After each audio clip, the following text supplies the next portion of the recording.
El Evangelio que la Iglesia ha elegido para este sábado no es un himno de victoria, es un relato de fracaso. Estamos en el último día de la octava de Pascua, 8 días consecutivos en los que cada misa se celebró como si fuera el domingo de Pascua. 8 días de aleluya ininterrumpido, de gloria cantado en cada celebración, del cirio pascual encendido como signo de que Cristo venció a la muerte.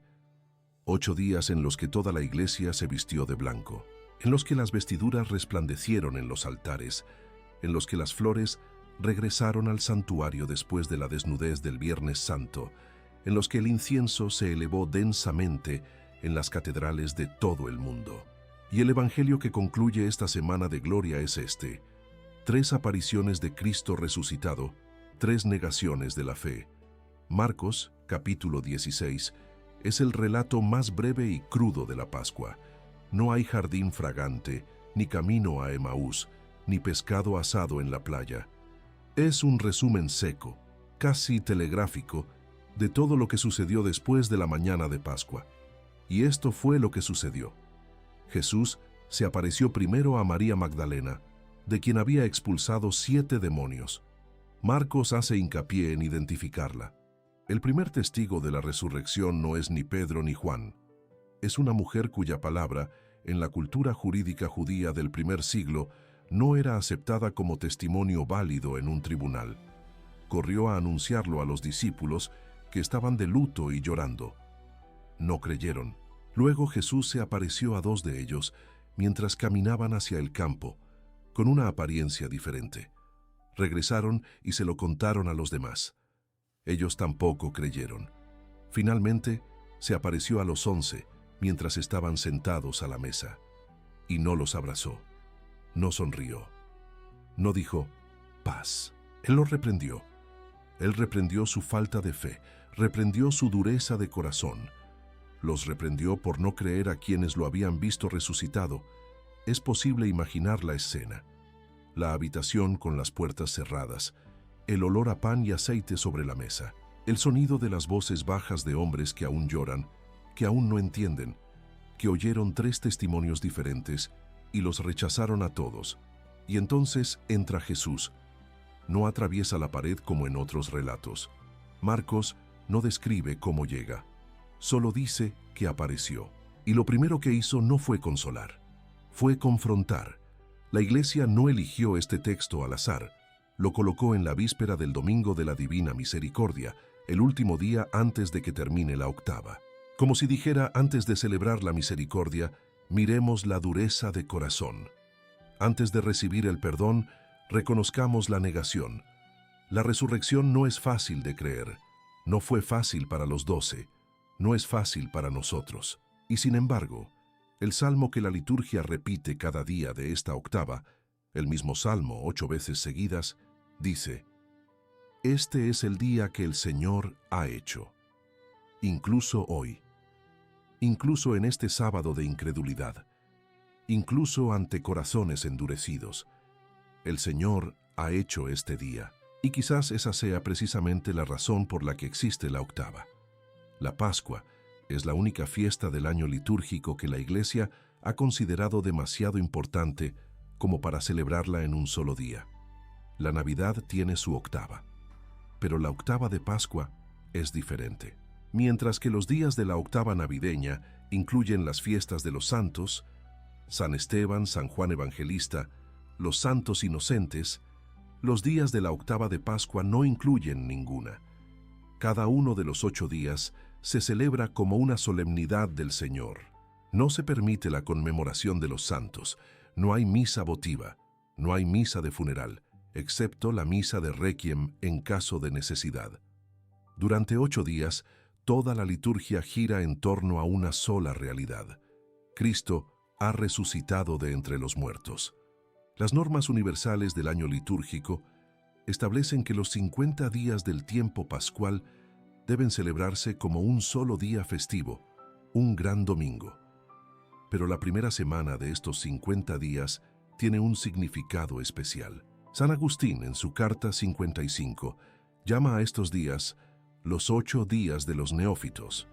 porque fue durante esta semana cuando los recién bautizados en la vigilia pascual experimentaron la parte más intensa de su iniciación cristiana. El salmo responsorial es el mismo todos los días de la octava, Salmo 117. Este es el día que hizo el Señor. Alegrémonos y gocémonos en él. No cambia. Se repite 8 veces, como si la Iglesia quisiera grabar en la memoria de los fieles y de los neófitos en particular, que cada uno de estos días es el día del Señor. La repetición no es descuido, sino pedagogía. La misma verdad necesita ser escuchada con oídos diferentes cada mañana. Para comprender lo que sucedía, debemos remontarnos al siglo IV, cuando el catecumenado era una realidad viva. Hombres y mujeres adultos dedicaban meses, a veces años, a prepararse para el bautismo. Estudiaban las Escrituras, ayunaban, participaban en exorcismos y memorizaban el credo. En la noche de la vigilia pascual, descendían a las aguas bautismales. Eran sumergidos 3 veces en el nombre del Padre, del Hijo y del Espíritu Santo y emergían a una nueva vida. Al salir del agua, recibían una túnica blanca. Esta prenda no era un adorno, era un signo visible de que algo invisible había ocurrido. Habían muerto con Cristo y resucitado con Él. Eran nuevas criaturas. Durante toda la octava, los neófitos vestían esta túnica en público. Participaban en la liturgia diariamente y recibían lo que la tradición denominaba catequesis mistagógicas, explicaciones sobre el profundo significado de los sacramentos que acababan de recibir.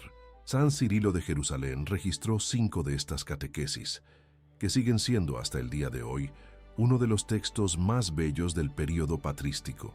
En ellas explica a los recién bautizados el significado de cada gesto de la vigilia, la renuncia a Satanás de espaldas al oeste, la profesión de fe mirando al este, el agua que es a la vez tumba y vientre materno, el crisma que unge a cada persona bautizada. Se prestaba un cuidado extremo a estas enseñanzas. En los primeros siglos prevalecía lo que la tradición denomina la disciplina de lo arcano. Las realidades más sagradas del cristianismo, especialmente las relacionadas con los sacramentos, no se revelaban a los no bautizados. Los catecúmenos aprendían el credo, las escrituras y la moral, pero el profundo significado de la Eucaristía, el bautismo y la unción de los enfermos, estos misterios, solo se explicaban después de haberlos recibido. Por lo tanto, la catequesis se denominaba mistagógica, conducía al misterio. No se trataba de guardar secretos por elitismo, sino de respetar el orden de la experiencia. Primero vivir, luego comprender. Primero sumergirse en el agua, luego descubrir su significado. La peregrina Egeria, que visitó Jerusalén a finales del siglo IV, dejó un valioso testimonio de cómo se desarrollaba esta semana en la Ciudad Santa. Describe cómo, tras las celebraciones de cada día, el obispo llevaba a los neófitos a la Anastasis, la Basílica de la Resurrección, construida sobre la tumba de Cristo, y allí, ante el lugar donde todo sucedió, les explicaba lo que habían experimentado en el bautismo: los muros de piedra de la basílica, la tenue luz de las velas, el aroma del incienso, y el obispo hablando a los nuevos creyentes sobre el agua que los liberó del mundo y los hizo vivir para Dios. En Roma, la octava tenía un recorrido geográfico. Cada día se celebraba la misa en una basílica diferente. Toda la comunidad peregrinaba por la ciudad con los neófitos, de iglesia en iglesia, como quien recorre las estaciones de un viaje. El sábado, este sábado, la celebración regresó a la Basílica de San Juan de Letrán, el lugar donde todo había comenzado. Allí se encontraba el baptisterio, y allí en este día los neófitos dejaron sus túnicas blancas. El gesto fue sencillo e inmenso. Las pilas bautismales de Letrán eran octogonales, 8 lados, como los 8 días de la octava, como el octavo día de la creación, el día que no tiene fin, el día de la eternidad. Los neófitos entraron al baptisterio, doblaron sus túnicas blancas y las dejaron allí. El lino blanco sobre la fría piedra, el silencio del gesto. La última vez que tocarían esa túnica que durante 7 días había revelado al mundo quiénes eran. A partir del día siguiente, irían a misa con su ropa de diario. Nadie en la calle sabría que habían sido bautizados. La marca ya no estaría en la prenda, estaría en sus vidas.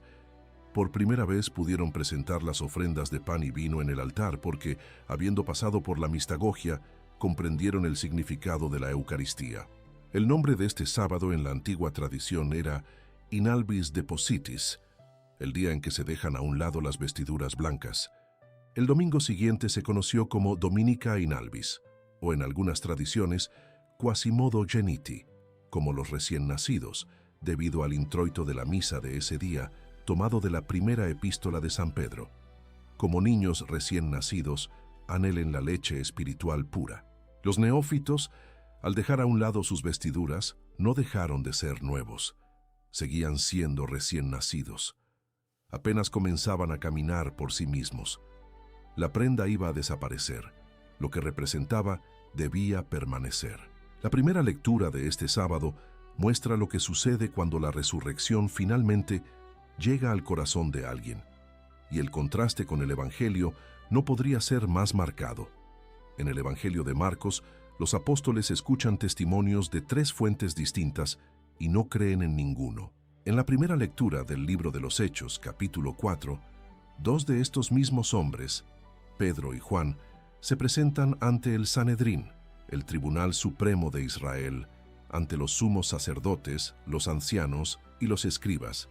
Y el texto dice que los miembros del Sanedrín quedaron asombrados, no porque Pedro y Juan tuvieran diplomas o títulos, sino porque eran hombres sencillos y sin educación, gente común, pescadores, personas que apenas unas semanas antes habían estado encerradas en una habitación, temerosas de los judíos. Y luego el texto añade una frase que quizás sea la más reveladora de todo el libro de los Hechos. Reconocieron que habían estado con Jesús. No dice que reconocieran su teología, no dice que reconocieran su elocuencia, dice que reconocieron su presencia. Algo en la forma en que Pedro hablaba, en su mirada, en su forma de presentarse ante los poderosos, llevaba la marca de alguien. Era como si Jesús hubiera dejado una huella en esos 2 hombres, una huella que incluso sus enemigos podían ver. El contexto es el siguiente. El día anterior, Pedro y Juan habían subido al templo para la oración de las 3. En la Puerta Hermosa, una de las entradas monumentales del templo, cubierta de bronce corintio que brillaba al sol como oro, se encontraba un hombre paralítico de nacimiento, colocado allí cada día para pedir limosna. El hombre tenía más de 40 años, según el libro de los Hechos. 40 años sin dar un paso. 40 años siendo llevado cada día a esa puerta para extender la mano y esperar. Conocía cada piedra de esa entrada, conocía el sonido de los pasos de quienes pasaban sin mirar. Pidió una moneda. Pedro lo miró y pronunció las palabras que han perdurado a través de los siglos. No tengo plata ni oro, pero lo que tengo te doy. En el nombre de Jesucristo de Nazaret, levántate y anda. Tomándolo de la mano derecha, lo alzó. Sus pies y tobillos se fortalecieron. El hombre se levantó de un salto. Se puso de pie y entró al templo caminando, saltando y alabando a Dios. Quienes lo vieron no podían creer lo que veían. El mendigo de la Puerta Hermosa estaba bailando en el pórtico de Salomón. La noticia se extendió como la pólvora. La gente acudió en masa al pórtico de Salomón, la columnata que bordeaba el lado oriental del templo, donde los maestros impartían sus enseñanzas y se reunían los peregrinos.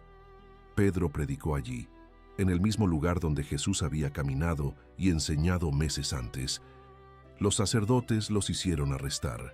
Pasaron la noche en prisión, y ahora a la mañana siguiente, Pedro se encuentra ante el tribunal. El paralítico sanado está a su lado. Los jueces no pueden negar el milagro. El texto es preciso. Vieron al hombre que había sido sanado de pie junto a ellos y no pudieron decir nada en contra. Imagínense la escena. La sala del Sanedrín, con sus muros de piedra caliza de Jerusalén, la luz entrando a raudales por los altos ventanales. A un lado, los 71 miembros del tribunal, hombres de barba blanca vestidos de lino que conocían la ley de memoria. Al otro, 2 pescadores de Galilea con las manos callosas de tanto trabajar con las redes. Y entre ellos, el hombre que todos conocían, el mendigo de la puerta hermosa, a quien durante años habían llevado al templo todos los días porque no podía caminar. Ahora estaba de pie, y todos podían verlo. El silencio de los jueces es elocuente.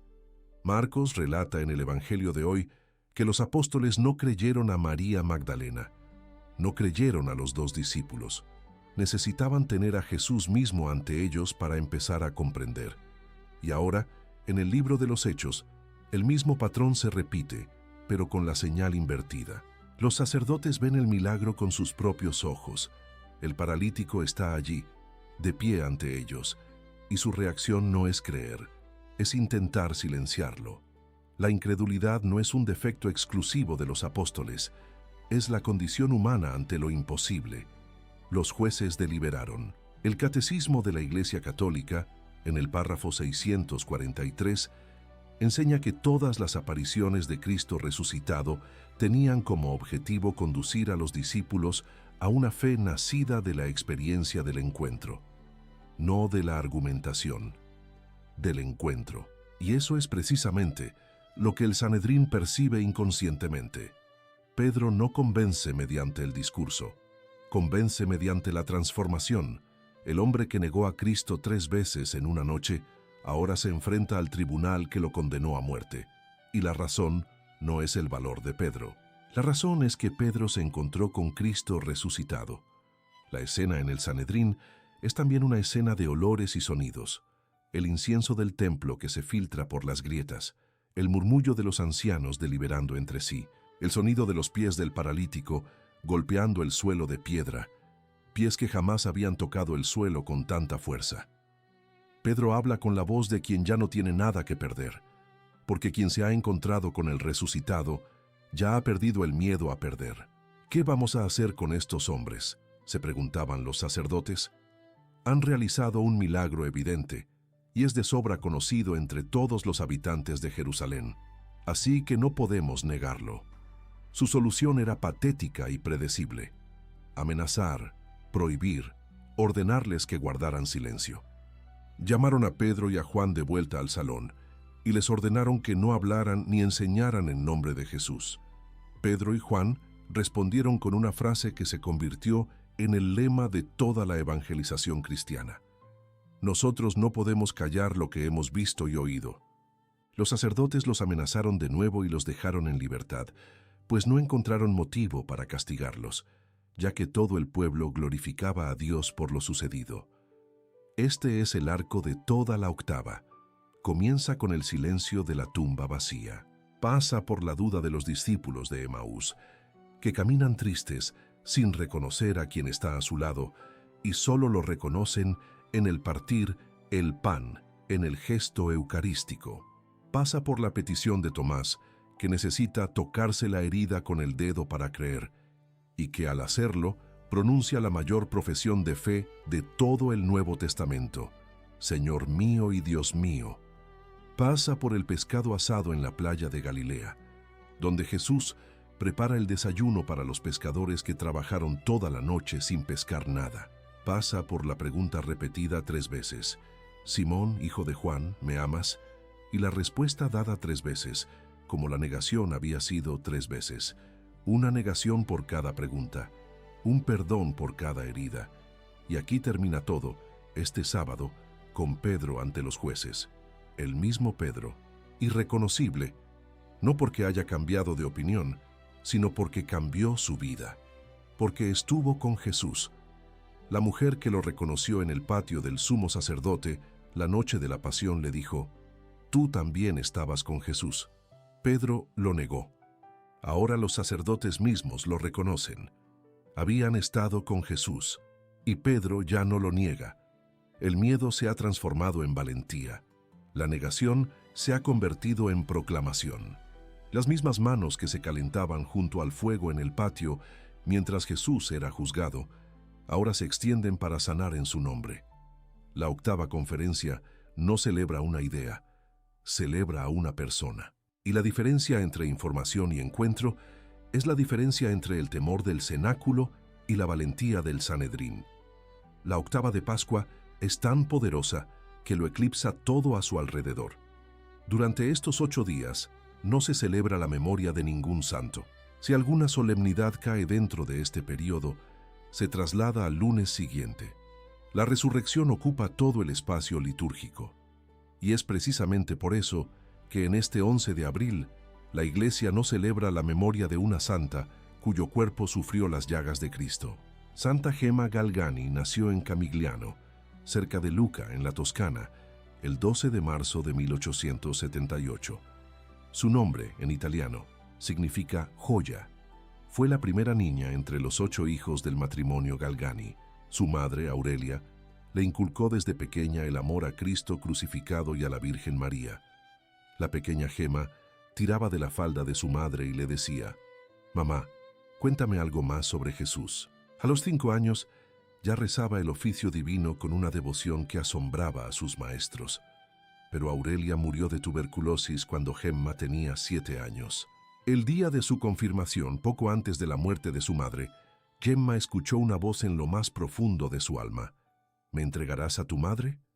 La niña respondió: «Sí, pero solo si voy con ella». La voz dijo: «No, entrégame a tu madre de buena gana. Yo la llevaré al cielo». Y Gemma dijo que sí. Fue el primero de muchos síes que marcarían toda su vida. Su padre murió poco después, dejando a la familia en la pobreza. Huérfana, enferma y sin recursos, Gemma fue acogida por una familia en Lucca, los Giannini, que la trató como a una hija. En la víspera de la fiesta del Sagrado Corazón de Jesús, el 8 de junio de 1899, ocurrió algo que cambiaría la vida de Gemma para siempre. En oración vio a Jesús. Sus heridas estaban abiertas, pero no sangraba. De ellas emanaban llamas. Gemma describió el momento con su característica sencillez. En un abrir y cerrar de ojos, estas llamas tocaron mis manos, mis pies y mi corazón. Cuando la visión terminó, sus manos, pies y pecho sangraban. Gemma había recibido los estigmas, las llagas de Cristo impresas en su propio cuerpo. El fenómeno seguía un ritmo preciso. Los jueves por la noche, las heridas se abrían y sangraban profusamente. Permanecían así durante todo el viernes, hasta las 3 de la tarde, la hora en que, según la tradición, Cristo murió en la cruz. El sábado, las heridas se cerraban. El domingo, solo quedaban marcas blanquecinas, casi invisibles. Gemma vivía semana tras semana el ritmo de la pasión y la resurrección grabado en su propia carne. Jueves y viernes, sufrimiento. Sábado, silencio. Domingo, la marca blanca que recordaba, sin dolor, lo sucedido. Pocos conocían los estigmas. Gemma los ocultaba bajo guantes negros y mangas largas. A los 18 años, una necrosis en el pie la obligó a someterse a una cirugía. Rechazó la anestesia. Soportó toda la operación con la mirada fija en el crucifijo, emitiendo solo pequeños gemidos involuntarios, y después pidió perdón por, en sus propias palabras, tal debilidad. El padre Germano Ruopolo, postulador general de los pasionistas y estudioso del misticismo, fue su director espiritual y la defendió de quienes dudaban, porque eran muchos los que dudaban. Se burlaban de ella, la llamaban loca, cuestionaban la autenticidad de las heridas. Gemma respondió a todo esto con una frase que quedó registrada en sus escritos: «Solo temo lastimar a Jesús». La tuberculosis llegó en 1902. Gemma quedó postrada en cama, incapaz de comer, consumida por la enfermedad y el sufrimiento que ofrecía a Dios por los pecadores. Sus últimas semanas fueron una terrible prueba silenciosa, vivida en la habitación de la casa de los Giannini, en Lucca. El crucifijo en la pared, las manos que tantas veces habían sangrado ahora abiertas sobre la sábana. Y entonces, el 11 de abril de 1903, Sábado Santo, cuando las campanas de Lucca comenzaron a anunciar la resurrección, Gemma abrió los brazos como el crucificado y dijo: «Jesús, en tus manos encomiendo mi pobre alma». Se volvió hacia la imagen de María y añadió: «Madre mía, encomienda mi pobre alma a Jesús». Y murió. Tenía 25 años. La santa que vivió la pasión en su cuerpo falleció justo cuando la Iglesia celebraba la victoria sobre la muerte. Las heridas que se abrían los jueves y se cerraban los sábados se cerraron definitivamente. El Papa Pío XII la canonizó en 1940 y la declaró modelo para la juventud de la Iglesia. Existe una pintura que conecta todo lo que la octava enseña sobre las heridas, la duda y la fe. Entre 1601 y 1602, Caravaggio pintó la incredulidad de Santo Tomás, que actualmente se exhibe en la Galería Sanssouci de Potsdam, Alemania. Es la obra más copiada de Caravaggio. Se conocen 22 réplicas solo del siglo XVII. Fue encargada por el banquero romano Vincenzo Giustiniani, profundamente involucrado en la cultura de la Contrarreforma, quien veía en el arte un medio para reavivar la fe. La escena muestra 4 figuras sobre un fondo oscuro. Cristo, envuelto en lo que parece ser la sábana santa de Turín, toma la mano de Tomás y la guía hacia la herida en su costado. Las 4 cabezas forman una cruz. Tomás tiene tierra bajo las uñas. Es un obrero, un hombre común, no un filósofo. La luz proviene de arriba, de una fuente invisible, e ilumina a Cristo mientras la sombra cubre a los apóstoles. Pero cuando Tomás toca la herida, la luz también comienza a alcanzarlo. Caravaggio pintó la duda como la puerta de entrada a la fe. La sombra no es el final, es el camino hacia la luz. A lo largo de esta octava, en las misas de todo el mundo, resonó la secuencia pascual más antigua de la tradición latina, las Victimae Paschali Laudes, compuestas en el siglo XI y atribuidas al sacerdote Huipo de Borgoña, capellán del emperador Conrado II del Sacro Imperio Romano Germánico. Es una de las 4 únicas secuencias conservadas en el misal romano tras el Concilio de Trento, junto con el Veni Sancte Spiritus de Pentecostés, la Laudación del Corpus Christi y el Stabat Mater de Nuestra Señora de los Dolores. El domingo de Pascua, la secuencia es obligatoria. Durante la octava es opcional, pero donde quiera que se cante resuena el mismo diálogo. Dinos, María, ¿qué viste en el camino? Y María Magdalena responde, vi el sepulcro de Cristo vivo y la gloria de Cristo resucitado. Vi a los ángeles testigos, vi la sábana santa y el sudario. Cristo mi esperanza, ha resucitado. Es el mismo testimonio que los apóstoles rechazaron en el Evangelio de hoy, pero posteriormente es aceptado. La liturgia hace lo que los discípulos no hicieron. Escucha a Magdalena y cree. Y concluye con la profesión de fe de toda la asamblea.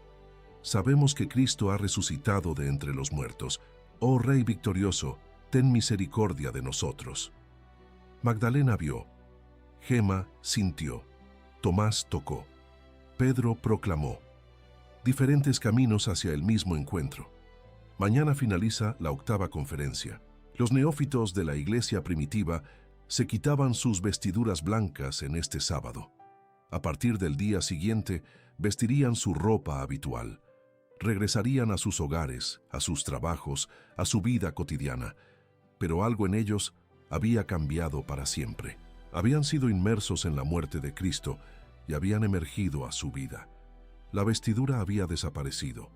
La identidad permanecía. Y mañana no es un domingo cualquiera. Es el domingo de la Divina Misericordia. En el año 2000, San Juan Pablo II canonizó a una monja polaca llamada Faustina Kowalska, una monja sencilla, sin formación académica especial, que durante años registró en un diario las palabras que, según ella, había escuchado de Jesús.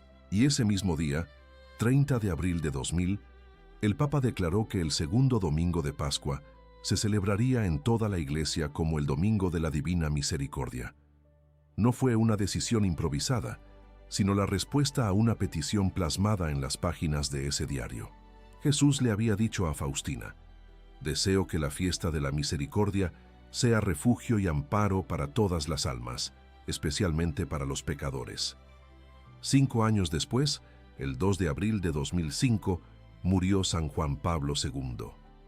En la víspera del Domingo de la Divina Misericordia, el Papa que instituyó la fiesta partió a la eternidad en su umbral, como si la providencia quisiera sellar con la vida de un santo lo que había proclamado con la autoridad de un Papa.